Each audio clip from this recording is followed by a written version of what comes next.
नमस्कार साथियों, मैं अखिलेश के अपने YouTube चैनल पर आपका स्वागत करता हूं। साथियों, आज मंथन के अंतर्गत हम एक ऐसे वृक्ष के बारे में बात करने वाले हैं जो बहुत ही विलक्षण है और जब से वो आया है तब से मनुष्य के बीच में उसने अपनी ऐसी पहुंच बना ली है कि आज तक आगे बढ़ता ही जा रहा है। साथियों, उस वृक्ष का नाम है यूकेलिप्टस, जिसे भारत में विभिन्न स्थानीय नामों से पुकारा जाता है। नीलगिरी के नाम से भी जानते हैं, सफेदा, सर्रहुआ, गम आदि के नामों से भी इस यूकेलिप्टस के पौधे को जाना जाता है। साथियों, यूकेलिप्टस का पौधा मूल रूप से ऑस्ट्रेलियाई पौधा है और ये ऑस्ट्रेलिया और तस्मानिया में अच्छी तादाद में पाया जाता है। जब इसका उपयोग देखा, दुनिया में इसकी जान पहचान हुई, दुनिया वालों ने समझा कि ये बहुत ही उपयोगी पौधा है, तो ऑस्ट्रेलिया से चलकर ये अमेरिका में आया, अमेरिकी महाद्वीपों में, अफ्रीका महाद्वीप में आया, यूरोप में आया और हमारे भारत में भी इसने अपनी जड़ें मजबूत कर ली।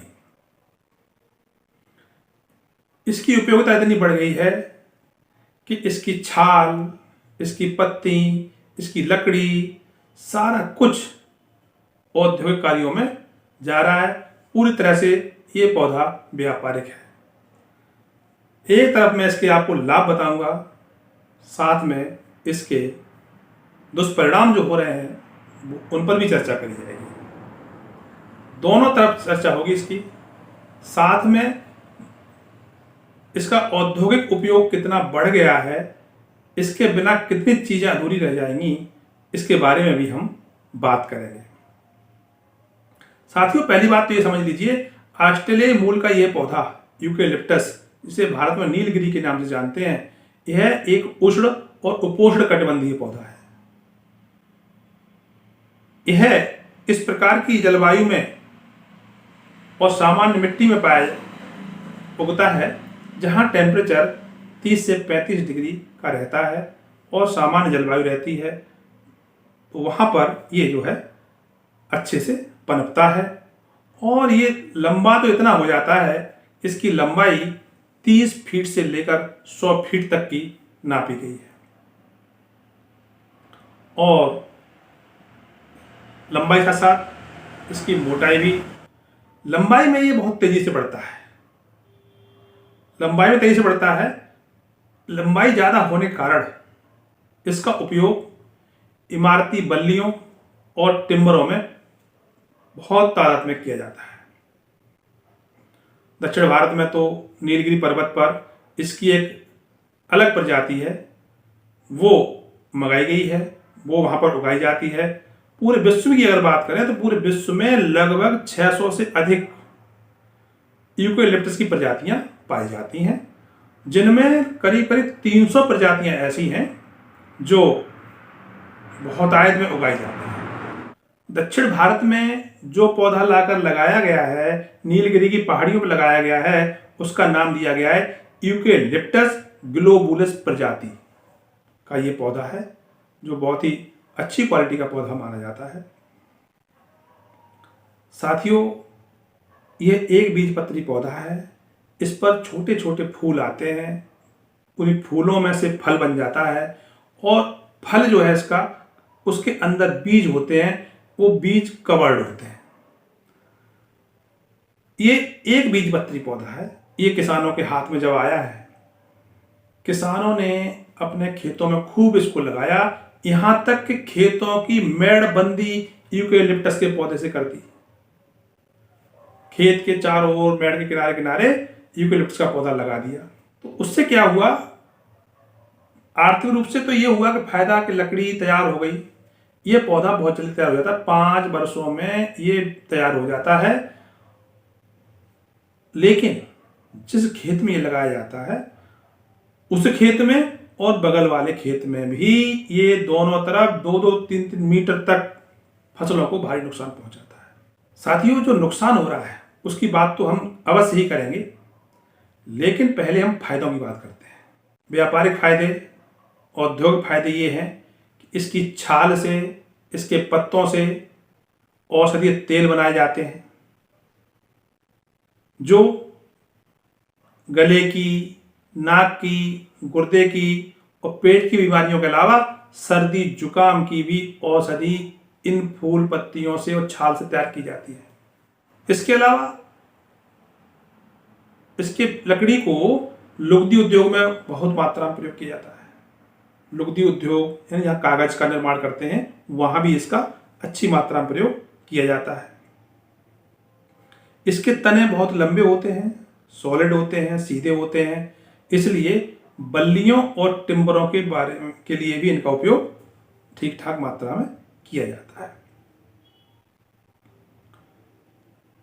नुकसान की बात अगर करते हैं तो साथियों सबसे पहला नुकसान तो ये है इसका कि ये एक दिन में 12 लीटर पानी जमीन से खींच लेता है, जबकि सामान्य पौधा जो होता है मात्र 3 लीटर में एक दिन का काम चला लेता है। लेकिन यूकेलिप्टस के पौधे को 12 लीटर पानी की आवश्यकता होती है और ये अपनी जड़ों के माध्यम से खींच ही लेता है। ये जितना ऊपर जाता है वैसे ही इसकी जड़ें सतह में फैल जाती हैं दूर दूर तक और ये पानी को खींचती रहती हैं। इतना पानी खींचने से भूजल का जो स्तर है वो भी गड़बड़ा गया है। भूजल स्तर नीचे जा रहा है, जमीनें बंजर हो रही हैं। इसकी उपयोगिता को देखते हुए लोगों ने इसका रोपण बढ़ा दिया है, तो यहाँ पर जो है चरागाह भी कम हो गए हैं।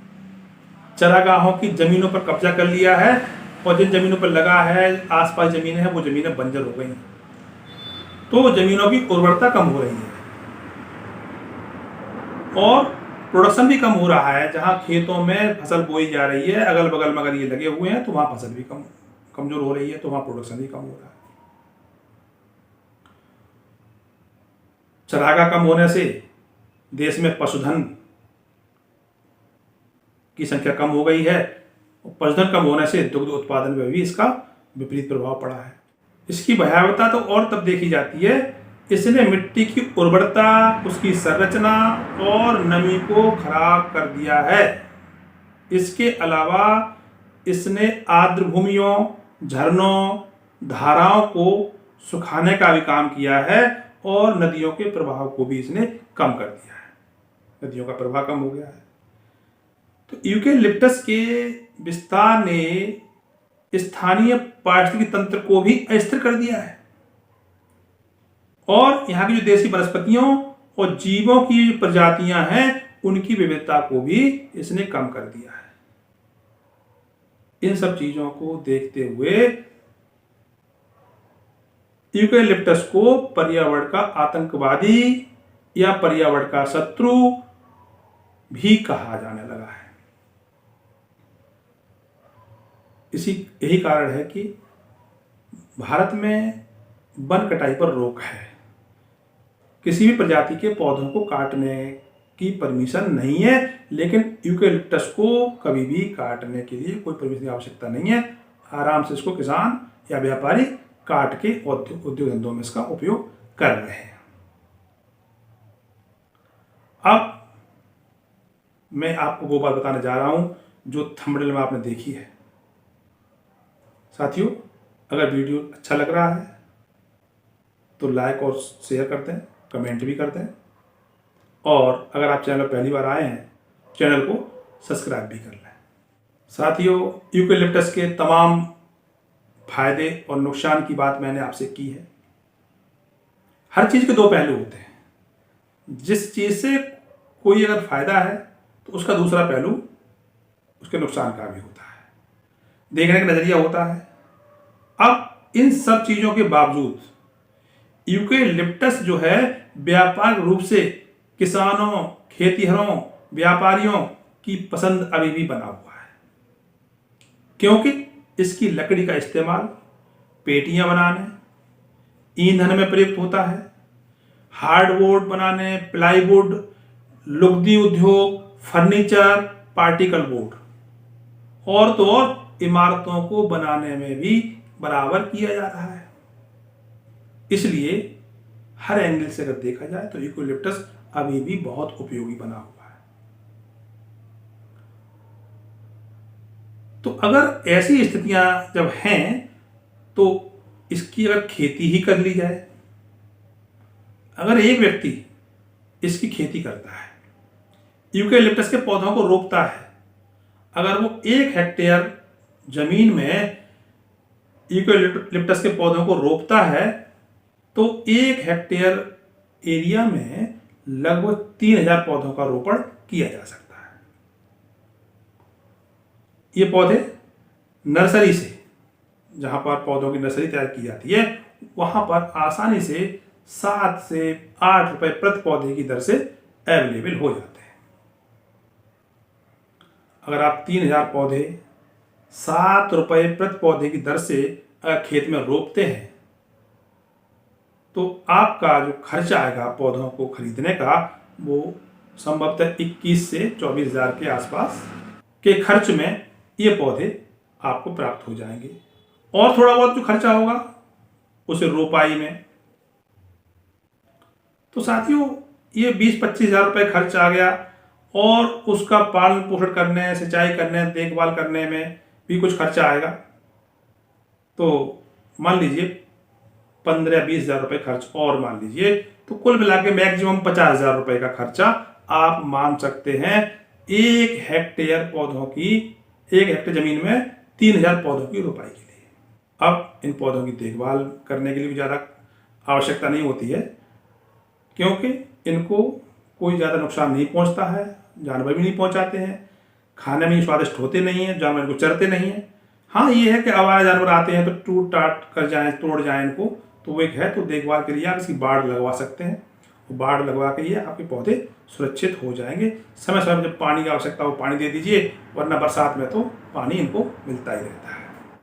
साथियों, अब आप इंतजार करेंगे 5 वर्ष का, क्योंकि ये पौधा करीब करीब 5 वर्ष में तैयार हो जाता है। 5 वर्ष में जो तैयार हो जाता है तो एक पौधा करीब करीब 400 किलो लकड़ी देता है। आज की समय में अगर देखा जाए तो लकड़ी का जो भाव मार्केट में है वो 6 रुपए किलो के आसपास है। 6 रुपए किलो लकड़ी अगर जा रही है और 400 किलो लकड़ी एक पौधा दे रहा है, तो 3000 × 400 आप करेंगे तो साथियों 5 वर्ष पश्चात 3000 पौधों से आपको जो लकड़ी प्राप्त होगी वो 12 लाख किलोग्राम प्राप्त हो जाएगी, और 1 किलोग्राम लकड़ी का भाव 6 रुपए है। तो 12 × 6 12×6 = 72 लाख की लकड़ी आपकी तैयार हो जाएगी। अगर रेट थोड़ा आगे पीछे हो जाएगा तो उतना घट या बढ़ सकता है। 5 वर्ष में जहां 72 लाख रुपए का पेमेंट आपको होगा, तो 5 साल के दौरान कुछ खर्चे भी हुए होंगे, आपके खर्चे भी हुए होंगे।